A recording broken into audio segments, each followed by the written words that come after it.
gouvernement qui veut également faire la lumière sur un phénomène inquiétant. On vous en a parlé ces dernières semaines sur RMC. Ce phénomène, c'est celui des naissances de bébés sans bras ou sans main dans plusieurs départements. 14 naissances au total dans l'Ain, la Loire-Atlantique et en Bretagne, à chaque fois dans un périmètre restreint. Aucune explication, raison pour laquelle la ministre de la Santé Agnès Buzyn a annoncé l'ouverture d'une nouvelle enquête. La première n'avait rien donné, de quoi relancer l'espoir pour les familles concernées.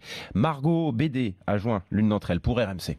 Tu l'as su quand je suis née, qu'est-ce que t'as pensé, elle me dit. Quand sa fille de 6 ans lui a posé cette question, Isabelle Grassin est restée sans voix. Charlotte est née sans une partie de son bras gauche. Comme elle, 3 autres enfants mal formés ont vu le jour entre 2011 et 2013 en Bretagne. L'annonce d'une nouvelle enquête pour déterminer les causes de ces malformations redonne espoir à cette maman. Ça va peut-être me déculpabiliser parce que quand l'enfant naît, en tant que maman, on refait tout le film de la grossesse et surtout pour toutes les autres familles ou les enfants qui sont à naître, si on peut dégager des pistes de prévention, si on peut aller jusque-là, c'est magnifique. Isabelle Grassin espère enfin pouvoir donner une réponse à sa fille, parfois chahutée au sujet de son handicap. On l'entend dire oui, j'aimerais savoir, mes parents non plus ne savent pas et je pourrais alors répondre et comme ça on ne se moquera plus.